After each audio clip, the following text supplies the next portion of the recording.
Hi guys and welcome to quality plus. Indian polity series में हम president के topic को कवर कर रहे हैं, जिसमें प्रेसिडेंट के elections, qualification, oath, term, vacancy, conditions, उनका रिमूवल यानी इम्पीचमेंट का प्रोसेस, ये सब हम देख चुके हैं। आज हम देखेंगे कि एक्चुअली में प्रेसिडेंट काम क्या करते हैं, यानी क्या पावर्स होती हैं उनके पास, किन फंक्शंस को परफॉर्म करा जाता है। ये सब हम डीप में देखने वाले हैं। सबसे पहले प्रेसिडेंट के पास बहुत सारी पावर्स होती हैं, इसीलिए कॉन्स्टिट्यूशन ने उनकी पावर्स को कई सारे एरियाज में डिवाइड करा हुआ है, जिसमें है सबसे पहले executive power, legislative, financial, diplomatic, judicial, military और इमरजेंसी पावर। इन्हीं पावर्स को हम एक एक करके देखने वाले हैं। सबसे पहले प्रेसिडेंट की एग्जीक्यूटिव पावर को देखेंगे, जिसमें कॉन्स्टिट्यूशन ने ये कहा है कि जो प्रेसिडेंट हैं वो एग्जीक्यूटिव हेड कहे जाते हैं गवर्नमेंट ऑफ इंडिया में। इसी सेंस में देखा जाए तो जितने भी एग्जीक्यूटिव एक्शंस हैं वो प्रेसिडेंट के नाम पर लिए जाते हैं। प्रेसिडेंट को ये पावर है कि वो रूल्स बना सकते हैं जिससे गवर्नमेंट के बिजनेसेस अच्छे से ट्रांजैक्ट किए जा सके, यानी अच्छे से वो वर्क कर सकें। उन्हें ये भी पावर है कि वो रूल्स बना सकते हैं जिससे मिनिस्टर्स के बीच में बिजनेसेस अच्छे से एलोकेट किया जाए, यानी डिस्ट्रीब्यूट किया जा सके। प्रेसिडेंट अपॉइंट कर सकते हैं एक कमीशन को जो कि इन्वेस्टिगेट करे एससीज, एसटीज एंड ओबीसीज की कंडीशंस को। इंटरस्टेट काउंसिल भी बना सकते हैं जिससे सेंटर और स्टेट के रिलेशन अच्छे किए जा सके और इंटरस्टेट कॉपरेशन बढ़ाया जा सके। प्रेसिडेंट को अगर कोई भी इंफॉर्मेशन चाहिए होती है एडमिनिस्ट्रेशन से रिलेटेड या फिर लेजिस्लेशन प्रपोजल से रिलेटेड, तो वो हमारे प्राइम मिनिस्टर से मांग सकते हैं। अब प्रेसिडेंट किसी भी एरिया को शेड्यूल या ट्राइब एरिया में कन्वर्ट कर सकते हैं या डिक्लेयर कर सकते हैं। डिक्लेयर करने के बाद उनके पास वहाँ के एडमिनिस्ट्रेशन को रन करने की पावर आ जाती है। वो इनडायरेक्ट वहाँ पे रूल कर सकते हैं। अब हमारे जो प्रेसिडेंट हैं वो डायरेक्टली यूनियन टेरिटरीज को भी रन करते हैं, जिसमें वो सबसे पहले लेफ्टिनेंट गवर्नर को अपॉइंट करते हैं एक यूनियन टेरिटरी के लिए। फिर इनडायरेक्टली वहाँ का रूल भी हमारे प्रेसिडेंट के पास आ जाता है, क्योंकि जो गवर्नर होते हैं वो डायरेक्टली सारे इंफॉर्मेशन देते हैं हमारे प्रेसिडेंट को। इस सेंस में देखा जाए तो हमारे प्रेसिडेंट कई और लोगों को अपॉइंट करते हैं, जैसे प्रेसिडेंट प्राइम मिनिस्टर को अपॉइंट करते हैं, काउंसिल ऑफ मिनिस्टर्स को अपॉइंट करते हैं हमारे प्राइम मिनिस्टर के एडवाइस पे, अटॉर्नी जनरल को अपॉइंट करते हैं, comptroller and auditor general of India जिन्हें कैग कहा जाता है, इन्हें भी अपॉइंट करा जाता है प्रेसिडेंट के द्वारा। हमारे चीफ इलेक्शन कमिश्नर और अदर कमिश्नर्स को भी अपॉइंट करते हैं। यूपीएससी के चेयरमैन और उनके और भी मेंबर्स को अपॉइंट करा जाता है प्रेसिडेंट द्वारा। फाइनेंस कमीशन के चेयरमैन और उनके मेंबर्स को भी अपॉइंट करते हैं हमारे प्रेसिडेंट। अब हर स्टेट में एक गवर्नर होता है, जैसे हमारे सेंट्रल लेवल पर प्रेसिडेंट का ऑफिस है, वैसे ही हर स्टेट में एक गवर्नर को बिठाया जाता है। इन्हीं गवर्नर्स को भी हमारे प्रेसिडेंट द्वारा अपॉइंट किया जाता है। अब देखते हैं इनकी लेजिस्लेटिव पावर्स को।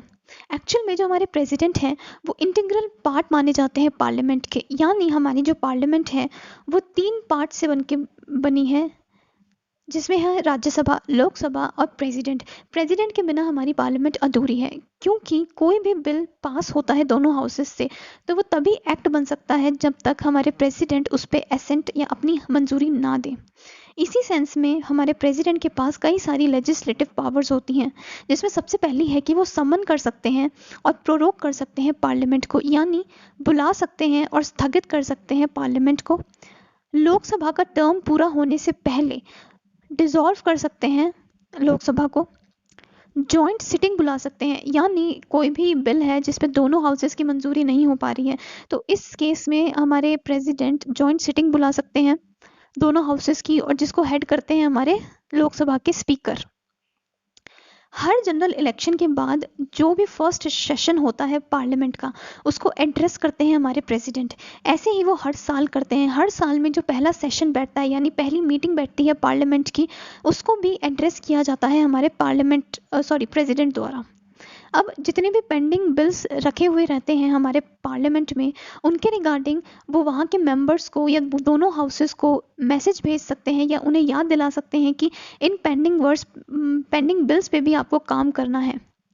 अब जो प्रेसिडेंट हैं वो अपॉइंट कर सकते हैं किसी भी मेंबर को एज अ स्पीकर या डेप्यूटी स्पीकर लोकसभा में। अब प्रेसिडेंट ऐसा तभी कर सकते हैं जब इनके जो मेन ऑफिसर्स हैं उनका ऑफिस वेकेंट है, यानी या डेथ हो गई हो, रेजिग्नेशन दे दिया हो। इसी सिचुएशन में हमारे जो प्रेसिडेंट है वो अपॉइंट कर सकते हैं लोकसभा के किसी भी मेंबर को। सिमिलरली वो सेम यही करते हैं राज्यसभा में। राज्यसभा में भी वो किसी भी मेंबर को अपॉइंट कर सकते हैं एज अ चेयरमैन या डेप्यूटी चेयरमैन।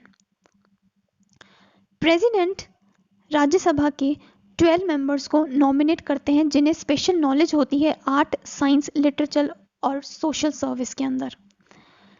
प्रेसिडेंट लोकसभा में भी दो मेंबर्स को अपॉइंट किया करते थे, यानी नॉमिनेशन के थ्रू लाया करते थे एंग्लो इंडियन कम्युनिटी से। बट 2020 में क्या हुआ, एक अमेंडमेंट पास किया गया, तो उसके ज़रिए अब लोकसभा में कोई भी मेंबर नॉमिनेट होके नहीं आते हैं, सारे इलेक्टेड होते हैं। इसलिए वैसे तो पॉइंट रेलेवेंट नहीं है प्रेजेंट में। अब प्रेसिडेंट के बिना कोई भी बिल पार्लियामेंट में इंट्रोड्यूस नहीं हो सकता।